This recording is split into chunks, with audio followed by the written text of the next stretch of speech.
The champagne glasses clink under golden chandeliers. 200 guests turn as a sharp voice cuts through the music. "Get that deaf girl's bodyguard out of my gala. He's nothing but hired muscle in a cheap suit." The crowd laughs. Nobody notices the small girl beside him, her fingers moving fast, signing one desperate word over and over: "Please." And nobody sees the man behind her go completely still. The kind of stillness that comes right before a storm breaks loose. Welcome back to Grandpa's Story Chair. If you believe in kindness and second chances, please like, comment, share, and subscribe. It truly helps stories like this one reach someone who needs it. Before we begin, tell me in the comments which country you're watching from and what city. I read every single one. Marcus Doyle wakes up at 5 every morning in a small apartment on the east side of Denver. The heater rattles. The coffee is instant. His daughter, 7-year-old Ellie, is still asleep down the hall, her stuffed rabbit tucked under one arm. 3 years ago, Marcus left the military with a folded flag, a knee that aches when it rains, and a little girl who needed a father more than the world needed another soldier. He took the first steady job he could find, night security at a warehouse, then day shifts as a janitor at Hale Technologies, one of the largest firms in the state. He mops floors at 6 in the morning. He empties trash cans nobody thinks twice about. He nods politely to executives who never learn his name. At lunch, he eats a sandwich alone in the stairwell because it's quiet there. And quiet is something Marcus has learned to need. The pay is $17.50 an hour. Rent on the apartment is $1,240 a month. And after groceries and Ellie's school supplies, there isn't much left over for anything else. Marcus doesn't mind. He's learned to find comfort in small, steady things. The smell of Ellie's shampoo when he tucks her in. The sound of her laughing at cartoons on Saturday mornings. The way she draws little stick figure soldiers on his lunch napkins and signs them. Love Ellie. He doesn't talk about the years before Denver. Not to his coworkers. Not even to Ellie, not yet. Some doors, he believes, are better left closed.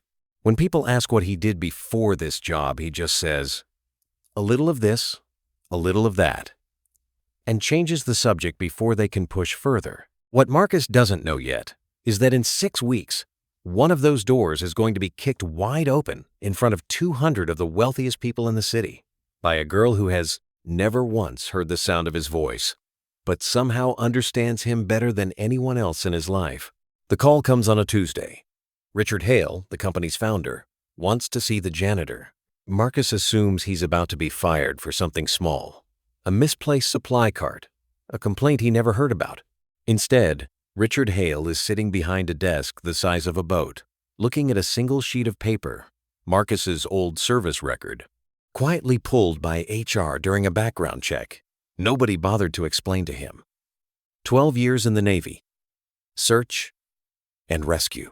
A citation for a hostage extraction in 2014 that Marcus has never once mentioned out loud. "You kept this out of your file on purpose," Richard says. It isn't a question. Marcus doesn't deny it. "I wanted a normal job, sir, not a story." Richard studies him for a long moment, then explains the real reason for the meeting. His daughter, 19-year-old Grace, has been deaf since birth. She's brilliant, quietly funny, fluent in sign language, and she's also been the target of 3 attempted break-ins at her apartment in the past year, each one more serious than the last. Richard needs someone who can protect her, someone she can actually communicate with, someone who won't just stand outside a door with a radio. Marcus almost says no. He has Ellie. He has a schedule built around school pickups and bedtime stories. But then Richard mentions something that stops him cold. Marcus's SEAL unit once ran combat sign language training back when his team needed silent communication in the field. Marcus hasn't used those signs in years. He didn't expect anyone to know that either. He says yes. Over the following weeks, something unexpected happens. Grace, who has spent years feeling like an inconvenience to everyone around her, finally has someone who signs to her directly instead of through an interpreter. Someone who remembers she takes her coffee with too much sugar. Someone who notices when she's had a hard day before anyone asks. Marcus, in turn, finds himself laughing again, really laughing for the first time since he left the service. Richard notices the change in his daughter. He also notices with quiet unease how easily some of the board members dismiss the man walking 3 steps behind her. To them, Marcus is staff, furniture, a name they've never bothered to learn. The company's annual gala is in 10 days.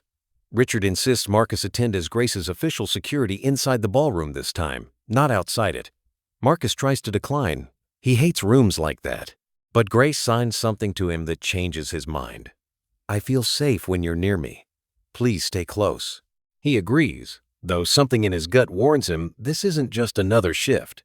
He has no idea what that room is about to cost him or what it's about to reveal to a crowd of strangers who have never once had to explain themselves to anyone. The gala is everything Marcus expected to hate. Crystal glasses, a string quartet, 200 guests in tuxedos and gowns, all of them talking louder than they need to. He stands near Grace in a plain black suit, watching the room the way he was trained to watch a room exits, hands, anything that moves wrong. It's Victor Lane, a senior board member with a grudge against Richard Hale's leadership, who spots an opportunity. He's had 3 drinks too many, and he corners Grace near the dessert table, speaking slowly and loudly the way people do when they assume deafness means the person can't understand anything at all. Grace signs a polite response. Victor doesn't bother reading it. Instead, he turns to the small crowd gathering around them and raises his voice. "Someone get this girl's bodyguard out of my gala," he announces, loud enough for half the room to hear. "He's nothing but hired muscle in a cheap suit, standing here like he belongs." Laughter ripples through the crowd. Someone near the bar raises a glass, half mocking, half amused, as if this is simply the evening's entertainment. Grace's hands drop to her sides. Marcus watches her shoulders curl inward, watches 19 years of people talking over her land on her all at once, in a room full of witnesses who should know better and don't. Marcus doesn't raise his voice. He doesn't clench a fist. He simply steps forward, calm as still water, and signs to Grace. "You did nothing wrong. Watch." Then he turns to Victor Lane.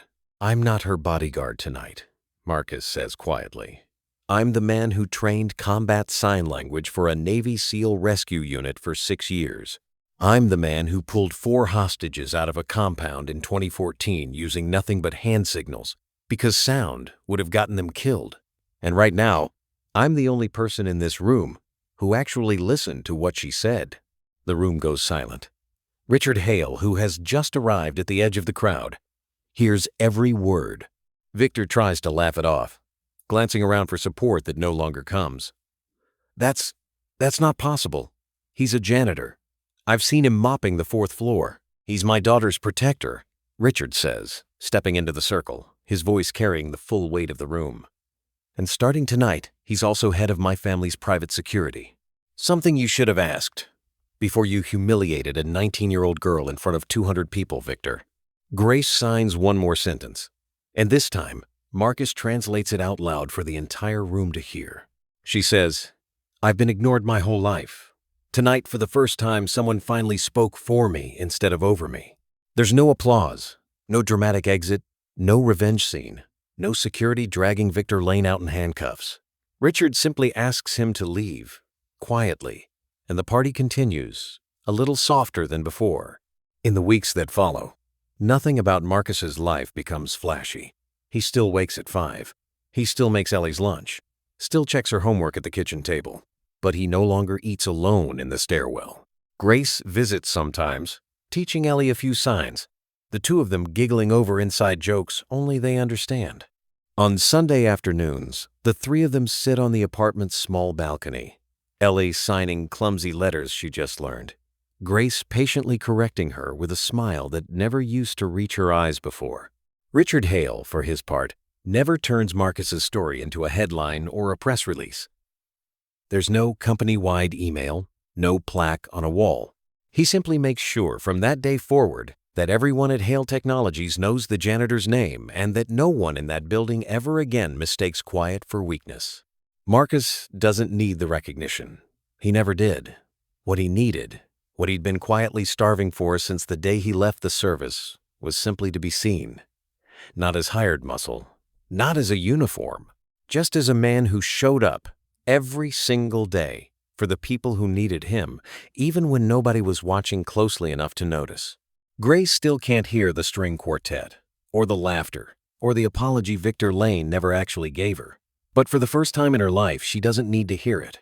Someone finally saw her, translated her, stood beside her without being asked twice. And that, it turns out, was enough to change everything. If this story touched your heart, please leave a like and share it with someone who still believes kindness matters. Comment: kindness still exists if you believe even one good act can change someone's life.